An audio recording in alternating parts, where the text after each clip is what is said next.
Hello बच्चों, मैं स्मिता बिजलवान स्वागत करती हूँ आपका आईसीटी वर्चुअल क्लासरूम में। आशा करती हूँ आप सभी स्वस्थ होंगे और अच्छे से अपनी पढ़ाई कर रहे होंगे। बच्चों, आज हम पढ़ने जा रहे हैं क्लास 10th की साइंस। क्लास 10th साइंस में आज का हमारा चैप्टर है केमिकल रिएक्शन एंड इक्वेशन। बच्चों, जैसे कि आप जानते हैं, ये चैप्टर हम अपने प्रीवियस लेक्चर में स्टार्ट कर चुके थे। काफी आगे तक जो है चैप्टर हमने पढ़ लिया था। एक बार रिवाइज कर लेंगे कि हमने अपने प्रीवियस लेक्चर में क्या क्या पढ़ा है। उसके बाद जो है आज का जो नया टॉपिक है वो हम कंटिन्यू करेंगे।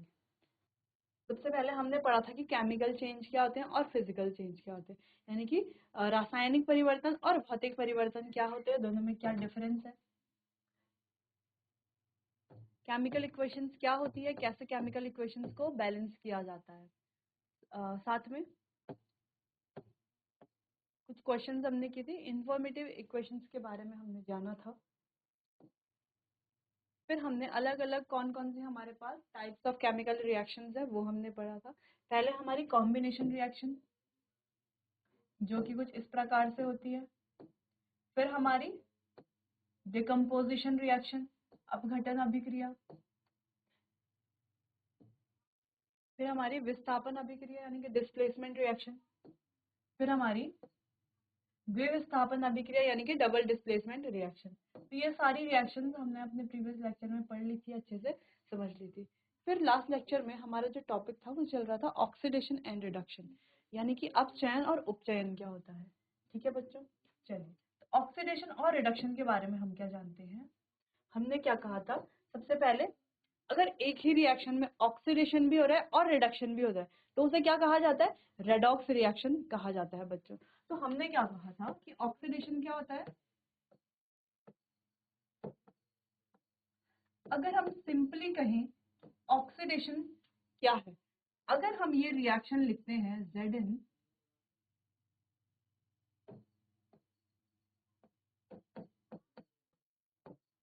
अच्छा बच्चा यहाँ पर हो क्या रहा है, हम क्या कहें, इस रिएक्शन को ऑक्सीडेशन कहें या रिडक्शन कहें।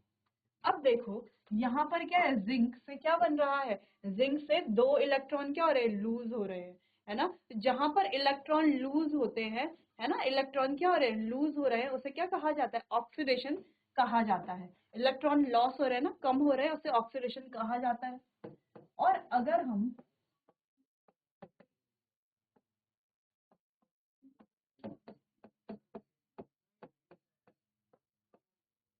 चलिए, तो ये रिएक्शन है, इसके जस्ट अपोजिट टाइप की रिएक्शन लिख दी ना हमने। हम चाहे तो जिंक की भी सेम रिएक्शन लिख सकते हैं। ठीक है, तो यहाँ पर क्या है, Cu2 पॉजिटिव था। ठीक, अब इसने क्या किया, दो इलेक्ट्रॉन एक्सेप्ट करे, क्या करे हैं, दो इलेक्ट्रॉन एक्सेप्ट करे हैं, इसीलिए ये क्या बन गया है, कॉपर बन गया है बच्चों।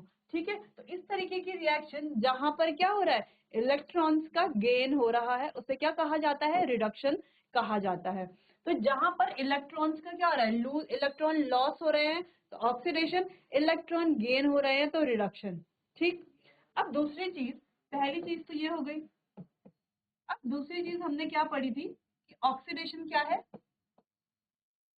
जहां पर ऑक्सीकरण संख्या में वृद्धि हो, है ना, ऑक्सीडेशन नंबर में क्या हो, वृद्धि हो। जैसे कि बच्चों यहाँ पर देखो, ये Zn क्या है, जीरो ऑक्सीडेशन स्टेट में है, इसकी ऑक्सीडेशन स्टेट क्या है, जीरो है।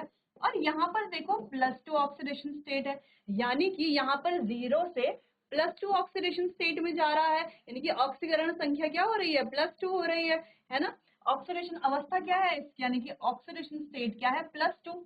जीरो से +2 जा रहा है यानी कि बढ़ रहा है ना ऑक्सीडेशन स्टेट, इसलिए इसे क्या कहा जाएगा, ऑक्सीडेशन या ऑक्सीकरण हम इसे कह सकते हैं। और अगर हम यहाँ पर देखें तो +2 ऑक्सीडेशन स्टेट से क्या हो रहा है, कॉपर देखो जीरो पे जा रहा है, यानी कि +2 से जीरो ऑक्सीडेशन स्टेट, यानी कि यहाँ पे ऑक्सीडेशन स्टेट जो वो क्या हो रही है, डिक्रीज हो रही है, कम हो रही है। जबकि यहाँ पर ऑक्सीडेशन स्टेट में क्या हो रहा था, वृद्धि हो रही थी। तो जहां पर ऑक्सीडेशन स्टेट में वृद्धि हो रही है, अगर हम कहीं जीरो से +2 हो रहा है, या हो सकता है कहीं पर ऑक्सीडेशन स्टेट 1 से +2 में चली जाए, ठीक है, या +3 से +4 में चली जाए, या +1 से +5 में चली जाए। ठीक है, तो इस तरीके से इंक्रीज जब होती है तो उसे क्या कहा जाता है, ऑक्सीडेशन कहा जाता है। और जहां पर ऑक्सीडेशन संख्या में क्या होती है, डिक्रीज हो रहा है ना, कमी आ रही है ऑक्सीडेशन, एक तो वृद्धि हो रही है और एक में क्या हो रही है, कमी आ रही है। तो कमी आ रही है तो उसे क्या कहा जाएगा, रिडक्शन कहा जाएगा। ठीक है, तो दो फैक्टर पर हमने इसको क्या कर लिया है, समझ लिया है अच्छे से। ठीक है बच्चों, चलिए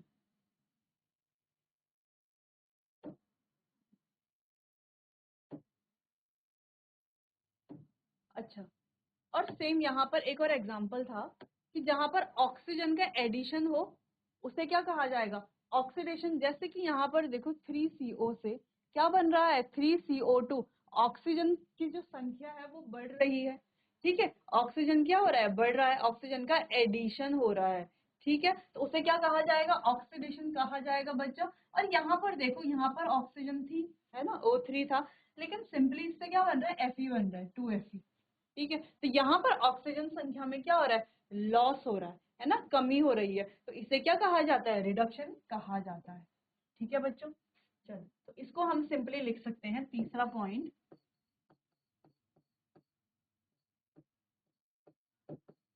addition of oxygen, removal of hydrogen. Oxygen का योग करना, ऐड करना, और हाइड्रोजन को निष्कासित करना, इसका निष्कासन करना, ये क्या कहलाता है, ऑक्सीडेशन कहलाता है बच्चों। जैसे कि यहाँ पर भी तीसरा पॉइंट है, एडिशन ऑफ हाइड्रोजन,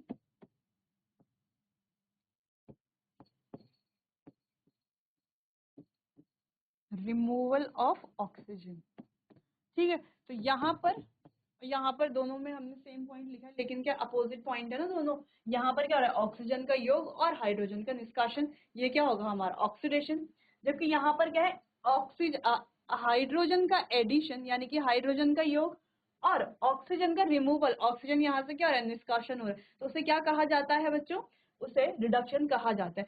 तो अगर ऑक्सीडेशन और रिडक्शन में आपको कंपैरिजन करने के लिए आता है या डिफरेंस लिखने के लिए आता है, तो आप एक के पॉइंट्स याद कर लीजिए, या तो आप ऑक्सीडेशन के चारों पॉइंट याद कर लो, रिडक्शन के क्या है, जस्ट उसके अपोजिट पॉइंट्स हो जाएंगे, है ना। अगर आप ऑक्सीडेशन में यहाँ पर लॉस ऑफ इलेक्ट्रॉन, यहाँ पर क्या हो रहा है, लॉस ऑफ इलेक्ट्रॉन, जबकि यहाँ पर क्या हो रहा है, गेन ऑफ इलेक्ट्रॉन, है ना, ये Cu2 पॉजिटिव है, दो इलेक्ट्रॉन को एक्सेप्ट करके Cu बन रहा है, कॉपर बन रहा है। ठीक, दूसरी चीज, यहाँ पर ऑक्सीडेशन स्टेट में क्या हो रही है, वृद्धि होती है, जबकि यहाँ पर क्या हो रहा है, ऑक्सीडेशन स्टेट कम हो रहा है। यहाँ पर ऑक्सीजन का एडिशन होता है, यहाँ पर ऑक्सीजन का रिमूवल होता है, यहाँ पर हाइड्रोजन का एडिशन रिमूवल होता है, यहाँ पर हाइड्रोजन का एडिशन होता है बच्चों। तो इस तरीके से आपको ये याद कर लेना है, या आप सिंपली चाहो तो एक रिएक्शन याद कर सकते हो। ठीक है, ये एक रिएक्शन को अच्छे से समझ करके आप ऑक्सीडेशन और रिडक्शन साथ में बता सकते हो। ठीक है बच्चों, चलिए, तो ये बात तो हो गई ऑक्सीडेशन और रिडक्शन की। लास्ट लेक्चर में हम इसी बात पर डिस्कस कर रहे थे, लास्ट के हमारे एक दो पॉइंट छूट गए थे, तो वो पॉइंट अब हमने डिस्कस यहाँ पर कर लिए हैं बच्चों। चलिए, तो फिर अब एक और चीज है, वैसे तो हम इसको डिस्कस कर चुके थे, जब किसी रिएक्शन में ऑक्सीडेशन और रिडक्शन यानी कि अपचयन और उपचयन दोनों एक साथ हो रहे हो, तो उसे क्या कहा जाता है, रेडॉक्स रिएक्शन कहा जाता है, रेडॉक्स अभिक्रिया भी उसे हम कहते हैं। ठीक है बच्चों, तो when oxidation and reduction takes place in a reaction या in a same reaction simultaneously is known as redox reaction, उसे क्या कहा जाता है, रेडॉक्स रिएक्शन कहा जाता है बच्चों। तो सिंपली जैसे आप यहाँ पर देखो, तो यहाँ पर दो एग्जाम्पल हमें देखने को मिल रहा है, एग्जाम्पल 1, एग्जाम्पल 2। तो यहाँ पर रिडक्शन ऑक्सीडेशन हो रहा है, हमने डिस्कस कर लिया। अब यहाँ पर देखो बच्चों, H2S से S बन रहा है, यानी कि हाइड्रोजन का क्या हो रहा है, रिमूवल हो रहा है। क्या हो रहा है, हाइड्रोजन का रिमूवल। अब यहाँ पर ये जो हाइड्रोजन है, यहाँ पर ये S बना, हाइड्रोजन क्या हो गया, यहाँ से रिमूव हो गया। तो अभी क्या पढ़ा था हमने, हाइड्रोजन का रिमूवल यानी कि हाइड्रोजन का निष्कासन कहाँ पर होता है, ऑक्सीडेशन में। ठीक है बच्चों, और अगर हम सेम यहाँ पर देखें, तो यहाँ पर क्या हो रहा है, रिडक्शन हो रहा है। ठीक है बच्चों, अब एक चीज और, जहां पर ऑक्सीडेशन हो रहा है उसका जो एजेंट है उसे क्या कहा जाएगा, रिड्यूसिंग एजेंट। तो ऑक्सीडेशन,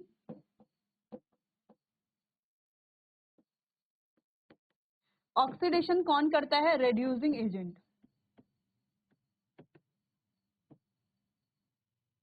जबकि रिडक्शन कौन कर रहा है, किससे हो रहा है, ऑक्सीजन। याद करने का एक तरीका है, ऑक्सीडाइजिंग एजेंट, तो ये याद करने का एक तरीका है। ठीक है, ऑक्सीडेशन हो रहा है, रिड्यूसिंग एजेंट, रिडक्शन हो रहा है ऑक्सीडाइजिंग एजेंट एजेंट। तो याद करने का तरीका, कई कई बार बच्चे क्या करते हैं, ऑक्सीडेशन में ऑक्सीडाइजिंग एजेंट लिख देते हैं और रिडक्शन में रिड्यूसिंग एजेंट लिख देते हैं। लेकिन नहीं, आपको ध्यान देना है ऑक्सीडेशन रिड्यूसिंग एजेंट और रिडक्शन ऑक्सीडाइजिंग एजेंट। तो आपको ये ध्यान रखना है दोनों क्या होते हैं, अपोजिट होते हैं बच्चों। चलिए, तो यहाँ पर हमने 3-4 चीजें डिस्कस करी कि ऑक्सीडेशन क्या है, रिडक्शन क्या है, ऑक्सीडेशन और रिडक्शन दोनों में क्या कंपैरिजन है या क्या डिफरेंस है। ठीक है बच्चों। फिर उसके बाद हमने यहाँ पर रेडॉक्स रिएक्शन के बारे में पढ़ा कि जब दोनों रिएक्शन रिडक्शन और ऑक्सीडेशन दोनों एक ही अभिक्रिया में होता है, एक ही केमिकल रिएक्शन में होता है, तो उसे क्या कहा जाता है, रेडॉक्स रिएक्शन कहा जाता है। और ऑक्सीडाइजिंग एजेंट क्या है, रिड्यूसिंग एजेंट क्या है, ये हमने समझ लिया। हमें यहाँ पर इतना ही पढ़ना है। इसके आगे डिटेल में हम आगे आने वाले क्लास 11 12 यहाँ पर हम थोड़ा इसको डिटेल में पढ़ेंगे। फिलहाल के लिए हमें इसे यहाँ पर इतना ही पढ़ना है बच्चों। चलो, अब बात आती है ये जो ऑक्सीडेशन है, रिडक्शन है, ये डेली लाइफ में हमारे कहाँ पर यूज होता है ना, जो हमारे दैनिक जीवन है उससे हम कहाँ पर इसका उपयोग करते हैं बच्चों। जैसे इमेज आप देख पा रहे होंगे, कुछ जंक लगा हुआ यहाँ पर है ना, जंक लगा हुआ है इस इमेज में। चलो, तो संक्षारण यानी कि कोरोजन जिसे कहा जाता है। तो जब कोई धातु ऑक्सीजन आर्द्रता अम्ल आदि के संपर्क में आती है, जिससे धातु की ऊपरी परत कमजोर संक्षारित हो जाता है।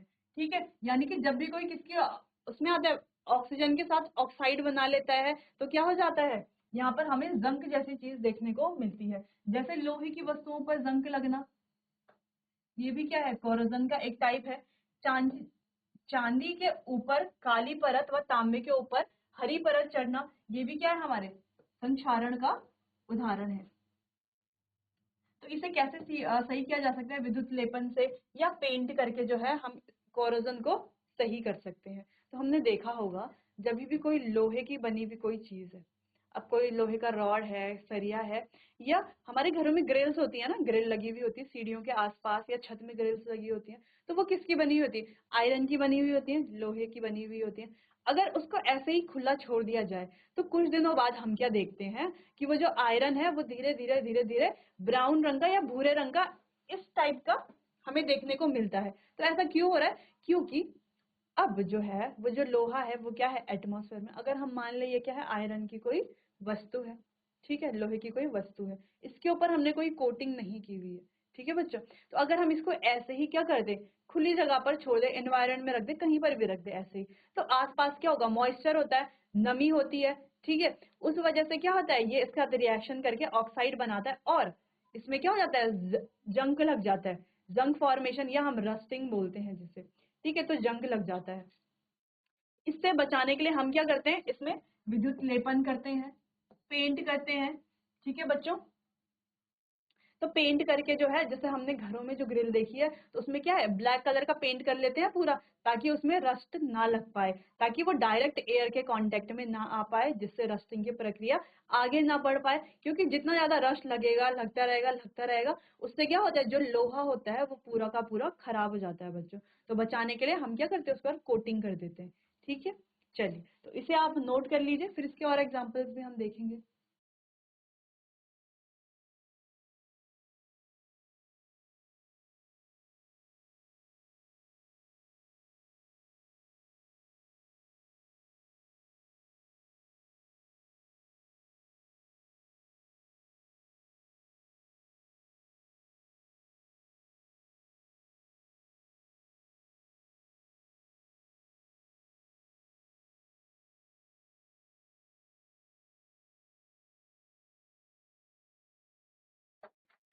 चलिए बच्चों, तो ये तो बात थी संक्षारण की, ये तो आपने देख लिया।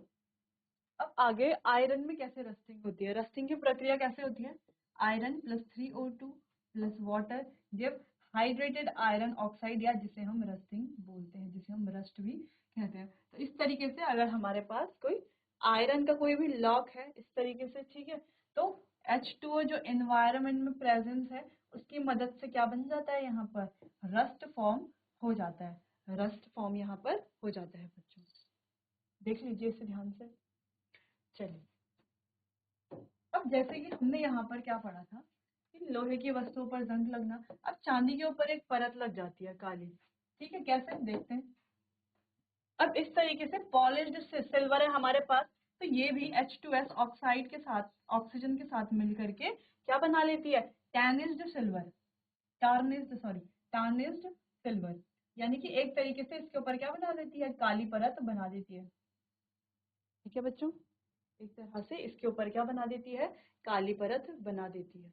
तो इसको, ये जो रिएक्शन है ये आप नोट कर सकते हैं अपनी कॉपी पे, जिसको आप एग्जाम्पल के लिए आप लिख सकते हैं बच्चों।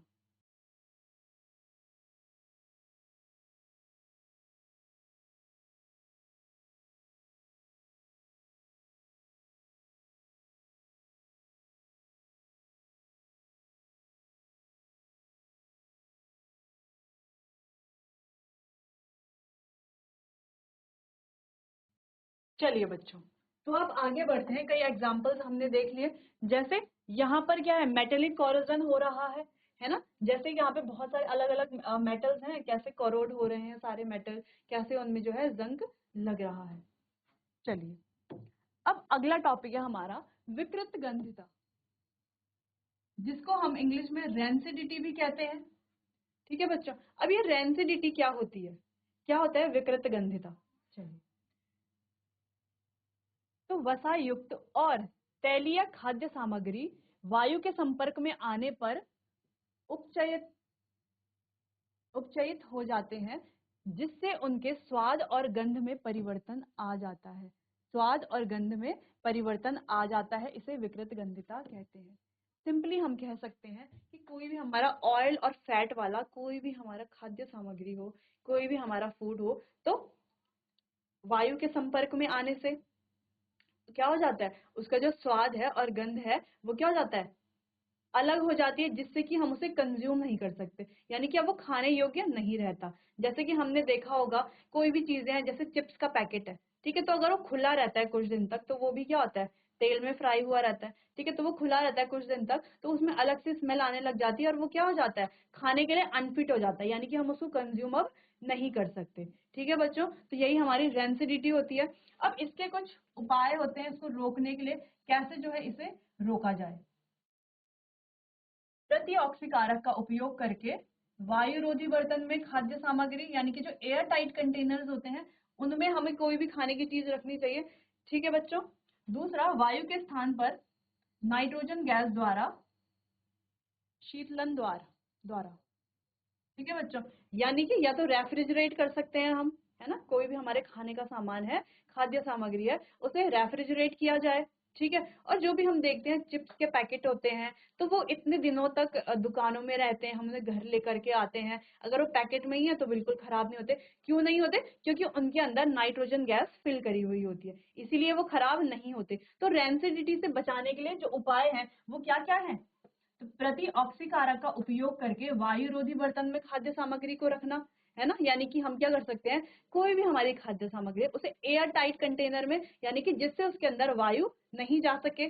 ठीक है बच्चों, दूसरी चीज हमने क्या कहा कि जो हमारे चिप्स के पैकेट होते हैं या जो भी हमारा पैकेज्ड फूड होता है ना, जो भी हमारे पैकेट्स में जो भी फूड आइटम्स होते हैं, तो उनमें क्या किया जाता है, नाइट्रोजन गैस फिल की जाती है, जिससे कि वो खराब ना हो सके। ठीक, और तीसरी चीज है कि कोई भी खाना है अगर हम बाहर रखते हैं तो वो क्या हो जाता है, खराब हो जाता है। जैसे कि हमने देखा होगा कि मिल्क जो होता है, यानी कि दूध जो होता है, अगर गर्मियों में हम दूध को बाहर ही छोड़ देते हैं, है ना, खुले में ऐसे ही छोड़ देते हैं, रात को बाहर ही छोड़ देते हैं, तो अगले दिन उसमें एक खट्टी सी महक आने लग जाती है, दूध क्या लग जाता है, स्पॉइल होने लग जाता है, यानी कि खराब होने लग जाता है। तो हम क्या करते हैं, रात को ही दूध को रेफ्रिजरेटर में रख देते हैं, यानी कि फ्रीज में रख देते हैं, फ्रिज में रख देते हैं, ताकि क्या हो, ताकि जो दूध है वो स्पॉइल ना हो सके। ठीक है बच्चों, चलिए, तो ये था रेंसिडिटी यानी कि विकृत गंधिता के बारे में।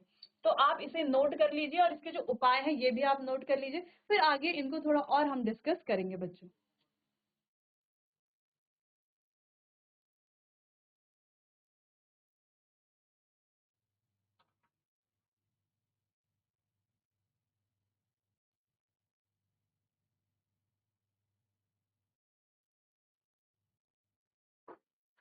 चलिए बच्चों,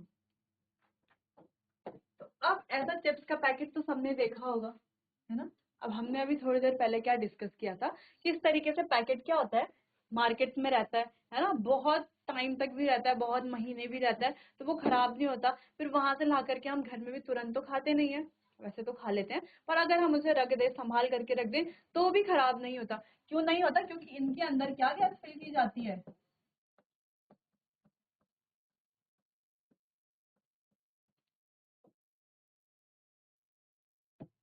ठीक है बच्चों, नाइट्रोजन गैस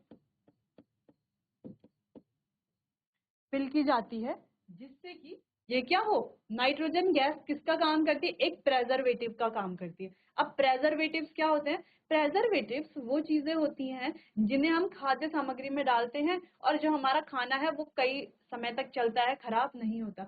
जैसे कि हम कहते हैं कि हम अचार खाते हैं, तो अचार को बहुत टाइम तक कैसे हम स्टोर करके रखते हैं? क्योंकि उसमें क्या होते हैं? प्रेजर्वेटिव्स होते हैं, जिससे कि वो खराब नहीं होता। ठीक है, तो सर्दियां आती हैं या गर्मी आती है तो हम जूस बनवाते हैं, है ना, तो जूस को ला करके हम घर में, अगर हमारे पास मान लो 5 kg क्या है, ऑरेंजेस हैं, ठीक है, अब उन 5 kg ऑरेंजेस को अगर हम घर में स्टोर करके रखते हैं, यानी कि 5 किलो संतरे हमारे पास हैं, उनको हम घर में स्टोर करके रखते हैं, तो कुछ टाइम बाद क्या देखते हैं हम कि वो खराब होने लग जाते हैं खराब। 1 हफ्ते में, 2 हफ्ते में अगर हमने नहीं खाया, नहीं उनको कंज्यूम करा, तो वो खराब हो जाते हैं। अब उन्हीं संतरों का अगर हम जूस बना देते हैं, तो वो जूस जो है 2 महीने, 3 महीने, बहुत टाइम तक चलता है। क्यों चलता है? क्योंकि जब वो जूस बनता है तो उसको बनाने के बाद उसमें केमिकल्स डाले जाते हैं, प्रेजर्वेटिव्स डाले जाते हैं, ताकि क्या हो, वो लंबे समय तक चल सके और खराब ना हो सके। इसीलिए बच्चों, जो ये चिप्स का पैकेट है, ये जो भी हमारे प्रोसेस्ड फूड होते हैं, है ना, जो कैन्स में खाने आता है, जो भी जितने भी हमारा फूड आइटम्स होते हैं जो कैन में आते हैं आते आता है, इसके अलावा पैकेट्स में जो भी फूड आता है, तो वो लंबे समय तक कैसे चल पाता है? क्योंकि उनमें क्या होते हैं? प्रेजर्वेटिव्स मिलाए जाते हैं। अब ये प्रेजर्वेटिव जो है अनहेल्दी भी है। अगर हम डेली जो है इस तरीके का बाहर का खाना खाते हैं, डेली बाहर का कुछ भी चीजें हम कंज्यूम करते हैं, जो पैकेट फूड है, अगर हम डेली कंज्यूम करते हैं, तो इतने सारे प्रेजर्वेटिव हमारी बॉडी में जाते हैं, तो हार्मफुल तो होता है, क्योंकि उसमें काफी सारे केमिकल्स होते हैं, और भी अलग अलग तरह के केमिकल्स होते हैं, जो कि क्या होता है, बॉडी के लिए बहुत ज्यादा हार्मफुल होता है। ठीक है, वैसे तो ये खाना अवॉइड करना चाहिए, कभी कभी हम इसे कंज्यूम कर सकते हैं। तो फिर हमने यही कहा, ये जो चिप्स का पैकेट है कैसे चलते हैं? क्योंकि इसके अंदर नाइट्रोजन गैस भरी हुई होती है, जो एक प्रेजर्वेटिव का काम करती है। ठीक है बच्चों, चलिए, यानी कि इसको स्पॉइल होने से बचाती है। अब बहुत ज्यादा गर्मी बाहर हो या बहुत ज्यादा ठंडक हो, तो भी क्या होगा, ये खराब नहीं होगा। ठीक है बच्चों, चलिए अब आगे बढ़ते हैं। तो इस तरीके का ये जो चित्र है, आपने कई बार अपने घरों में देखा होगा। ठीक है, the spoilage of food in such a way that it becomes unfit to eat is called rancidity. जो कि अभी हमने पीछे डिस्कस किया कि ऐसा यानी कि खाने का ऐसा स्पॉइलेज हो जाता है, यानी कि खाना खराब हो जाता है, जिस वजह से हम उसको खा नहीं पाते। यही प्रोसेस क्या कहलाई जाती है? रेंसिडिटी कहलाई जाती है। अभी रेंसिडिटी होती कैसे है? caused by oxidation of fat and oil present in food। यानी कि जो भी हमारी खाद्य सामग्री होती है ना। अब हम कह रहे हैं कि रेंसिडिटी क्या होती है, तो हम डिस्कस कर चुके हैं। अभी रेंसिडिटी होती कैसी है, कैसे हो रही है? तो जब हमारे खाने में प्रेजेंट फैट है और ऑयल है, अब जो भी हमारा खाना होता है उसमें कहीं ना कहीं फैट और ऑयल तो मौजूद होता ही है। ठीक है, जो भी ऐसे फूड आइटम है जिनमें फैट और ऑयल मौजूद होता है, वहां उनमें क्या होता है, ऑक्सीडेशन होता है, जिस वजह से खाना क्या हो जाता है, रेंसिड हो जाता है, यानी कि स्पॉइल हो जाता है। खाना क्या हो जाता है, स्पॉइल हो जाता है। It cause change in smell taste of food. तो इससे हमें जो खाने की जो गंध है उसमें क्या है, चेंज देखने को मिलता है। पहले तो अच्छी खुशबू आती है ना, अब कुछ दिन ऐसे ही रख देंगे उसको, है ना, या फिर हमने ओवरनाइट ऐसे रख दिया, तो अलग से एक स्मेल आने लग जाता है। और टेस्ट पहले तो अच्छा टेस्ट आता है, लेकिन अगर खाना क्या हो गया, खराब हो गया, स्पॉइल हो गया, तो उसका टेस्ट भी क्या होता है, बिगड़ जाता है। अब इस प्रकार से जैसे हम मिल्क को ही देख पा रहे हैं, तो पहले तो मिल्क टेस्ट में क्या होता है, डिफरेंट होता है। अगर ऐसे मिल्क को अगर हम टेस्ट करें तो बहुत ज्यादा खराब होता है। ठीक है बच्चों, चलिए, तो ये था हमारा example. If milk is left outside in summer it gets sour. अगर हम मिल्क को समर्स में, गर्मियों में क्या कर दे, बाहर ऐसे ही छोड़ दे, है ना, बिना उसको फ्रीज ना करें, तो क्या होता है, वो सार हो जाता है। सार यानी कि खट्टा। ठीक है, सार यानी कि खट्टा। तो मिल्क कैसा हो जाता है, सार हो जाता है। और इस तरीके से हमें देखकर और ज्यादा समय तक अगर हम बाहर छोड़ते हैं, तो वो और ज्यादा स्पॉइल होने लग जाता है। इसीलिए hence it is kept in the refrigerator to prevent milk from getting rancid. यानी कि मिल्क को रेंसिड होने से बचाने के लिए हम क्या करते हैं, रेफ्रिजरेट करते हैं। इसी प्रकार से जब हम आटा गूंथते हैं तो आटे को भी क्या करते हैं हम बाहर, अगर हम ओवरनाइट छोड़ देते हैं तो अगले दिन आटा क्या हो जाता है, एसिडिक सा होने लगता है ना, उसमें अलग से स्मेल आने लग जाती है। ठीक है, रोटियां बनाते हैं तो फूली फूली सी अजीब सी रोटियां बनती है। कैसे? क्योंकि बाहर रह के वो क्या हो गया, स्पॉइल हो चुका है, रेंसिड हो चुका है। इसीलिए जो है, जो भी खाने का सामान होता है हम उसको रेफ्रिजरेट करते हैं ताकि वो क्या हो, लंबे समय तक चल सके और खराब ना हो सके, ताकि दोबारा हम उसे कंज्यूम कर पाए बच्चों। चलिए, तो ये एग्जाम्पल आप नोट कर लीजिए कॉपी में।